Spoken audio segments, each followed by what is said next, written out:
la Cámara de Diputados dio sanción definitiva al proyecto de ley que regula la actividad minera de gran porte. Imagínense 250 estadios centenarios. Ese es el tamaño que tendrá la zona de minas de Aratirí. El presidente Mujica defendió la extracción de hierro y dijo que le dejará el Estado uruguayo $1.000 millones por año. Nosotros tenemos que seguir haciendo ganadería, plantando trigo, haciendo soya, explotar la mina, cuidar los árboles. Tenemos que hacer todo, porque si queremos progresar tenemos que multiplicar el ingreso al país. El corredactor del Código de Minería, el doctor Juan Andrés Ramírez, advirtió que el proyecto de megaminería es inconstitucional. No es legítimo lo que prevé el proyecto de ley de que el Estado contrate y le va a otorgar, porque ya está pensado así, le van a otorgar a Aratirí 12.000, 20.000 hectáreas. Lo que deberíamos hacer es llamar a licitación y ver entre todas las empresas interesadas, establecer las bases, el pliego, y entre todas las empresas interesadas, bueno, ¿cuál es la que paga más? El proyecto elevado por Aratirí incluye la construcción de un mineroducto que pasará por los departamentos de Durazno, Florida, 33, La Valleja y Rocha. La ley está muy bien con respecto a lo intergeneracional porque crea un fondo, eso es muy importante. Al mismo tiempo generando garantías importantes para el tema ambiental. Desde la oposición las críticas no se hicieron esperar. Nosotros estamos a favor de la minería, pero no este proyecto de ley que indudablemente le da a Aratirí una cantidad de beneficios que no tendría que darle. Proyecto destructivo en muchos aspectos, con nombre y apellido, y que además no tiene las garantías suficientes para custodiar los recursos naturales del Uruguay. Se ha equivocado el gobierno, le ha dado al país una mala ley de minería y las consecuencias las vamos a tener a la vista en algún tiempo más cuando esta industria, esta empresa empiece a extraer el mineral, ¿no? Que a mí nadie me diga que no va a haber problemas de actividad agrícola, ganadera, después de estos 12, 14 años. Que nadie me diga que la actividad turística va a ser la misma con un puerto minero, con la contaminación consiguiente ya sea del agua o de la zona donde está enclavado. Yo me he manifestado en contra de la instalación de Aratirí, lo sostengo, tengo mis argumentos, algunos tienen otros.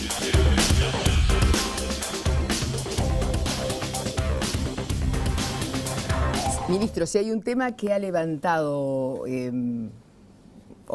la oposición e inclusive coincidentemente la oposición, aunque aprobaron, usted me dice, los 4 partidos, la ley de minería. Sin embargo, hay varias críticas. Podemos elegir la que usted quiera, pero tenemos 2 presidenciables ahí, Bordaberry y Luis Lacalle Pou, y tenemos obviamente también el viceministro de Industria, el senador Michelini, los informativos, al presidente de la República, por favor. Digo, muy completo. ¿Quiere elegir usted el tema o se lo propongo yo? ¿Por cuál empezar? No, lo que usted indique. Bueno, sí. y Juan Andrés Ramírez, corredactor del Código. Voy a empezar por ahí. ¿Realmente fue abierto o hay que dudar del proceso? No, el proceso es abierto y muy claro. Usted bien indicaba que los partidos políticos, ya con el tema andando de la minería, y el Uruguay no va a ser un país minero, ¿verdad? Bien decía el presidente, lo que se trata aquí es de diversificar, tener desde lo que tenemos ya muy desarrollado, nuestras agroindustrias, que nuestro ministerio tiene mucha referencia en el tema a través de la carne, de los lácteos, ¿verdad? Del arroz, la forestación, a las nuevas industrias de tecnología tipo automotriz, tipo naval, que tanto impulsamos, a las industrias de desarrollo creciente, que también tenemos nuestros consejos sectoriales constituidos, como la farmacéutica, como la informática, donde Uruguay es tan fuerte, prácticamente ocupa uno de los principales lugares de América Latina. Bueno, lo que se trata es diversificar, porque diversificar significa 2 cosas. Significa básicamente que frente a los cambios de los ciclos económicos del mundo, uno siempre tiene sectores que van a andar bien y si alguno anda mal, el país igual se mantiene, es menos vulnerable. Y el otro sentido de diversificar es la cantidad de puestos de trabajo y los sueldos y las calidades de esos puestos de trabajo, que en el caso de la minería, con respecto a los sueldos que hoy hay en algunos sectores, se agranda fuertemente.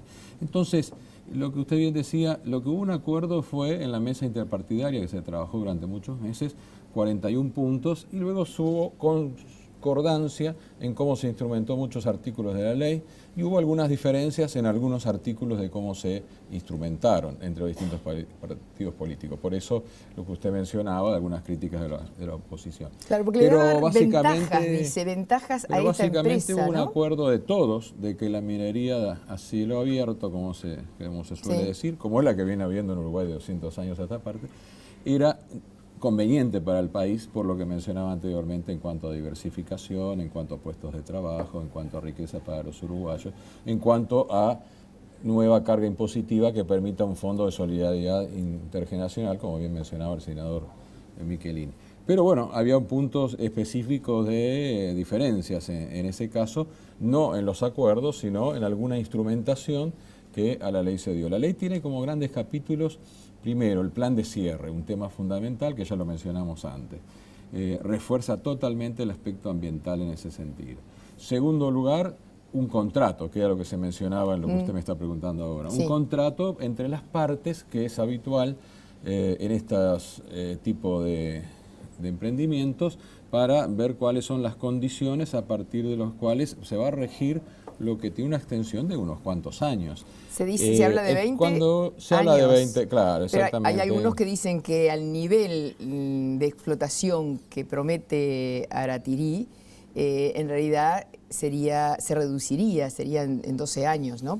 No, eso hay estimaciones realizadas en base a esto, es un tema técnico, científico, por así decirlo, en el sentido que hay muestras. Para eso la minería tiene 3 etapas: prospección, exploración, explotación, que es lo que estaríamos hablando ahora, y como digo, 4 o 5 emprendimientos del tipo que usted estaba mencionando, posiblemente allá en el Uruguay. El Uruguay no va a ser un país minero, va a ser un país diversificado con la minería como uno de los temas.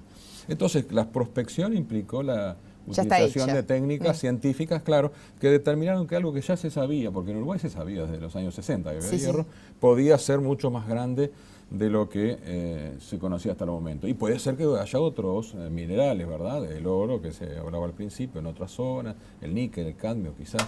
En la exploración viene la etapa en donde ya se trata de ubicar el yacimiento y darle a ese yacimiento las dimensiones, ver si es rentable económicamente. Etapa también cerrada. Etapa que ahora es cerrada. Y entonces ahora viene la etapa de la explotación. Para la explotación, cedulones que ya se entregaron, ¿no? Sí, la de explotación a los dueños de las tierras en Valentines, que eso es lo que ha traído más respuesta, ¿no? Ha traído respuesta que es bien interesante porque, bueno, lo que hace es a la claridad que usted me decía del proceso transparente total, desde el punto de vista de que nosotros, antes de otorgar cualquier concesión en minería en general, corresponde darle vista. No son cedulones, son notificaciones en el sentido estricto de que vengan a ver cuál es el expediente y cómo se caracteriza a quienes van a tener en su terreno la explotación minera, porque estamos en la última etapa. Empezamos por la prospección, que abarca muchos terrenos, es muy grande, pero que no significa intervención en el terreno mayoritariamente. Se achica en la exploración y se termina de achicar a un tamaño relativamente bajo en lo que es la explotación minera. Esas personas que reciben cuando son los predios explotables son aquellos que recibirán los cánones correspondientes que establece la ley y luego la ley de minería de gran porte, o sea, recibirán el pago correspondiente en cuanto empieza el emprendimiento minero. Entonces, usted dice que hay indemnización por esos terrenos, ¿eso me está queriendo decir? No es indemnización, ¿no? Es el canon que se reparte entre el Estado y el propietario del predio. Es el canon que establece la minería. Acá hay 3 impuestos básicos.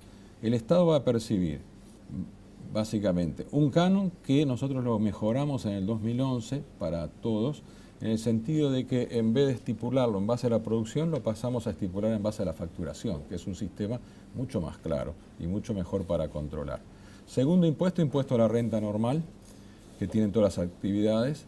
Y tercer impuesto, y el creado, y que creemos que es un modelo en el mundo para la minería, y en particular para nuestro país resulta muy interesante, cuando hay ganancias elevadas, porque los precios internacionales suben, bueno, hay un impuesto a la minería de gran porte, que en este caso es a la minería, pero que tiene el concepto, bueno, si las ganancias son mayores por temas internacionales, que quede mayor parte para la sociedad uruguaya. Entonces los 3 impuestos se conforman para el Estado y crea un fondo de solidaridad importante que va a ser aplicado a proyectos productivos en un 30% y reservado para las futuras generaciones en un 70%, con aquella idea de que por cada dólar extraído exista un dólar de compensación para nuestra sociedad, y eso es lo que permite el crecimiento. Pero a su vez el canon minero, si el Estado recibe la parte que le corresponde del canon del 3%, el superficiario recibe o el 2% de la cuota parte debido a sus hectáreas, o hasta un tope de una cantidad que fijó la ley de minería de gran porte, según sea la actividad directa o indirecta. Y entonces en esa etapa es que no se trata de una indemnización o compensación, sino de un canon que dispone la legislación uruguaya y que cobra entonces tanto el Estado en una parte como el superficiario en otra parte. Como esto tiene un origen, un proceso y una salida, le propongo hablar de todo ese proceso que se va a dar en el próximo bloque con otro informe. Con todo gusto.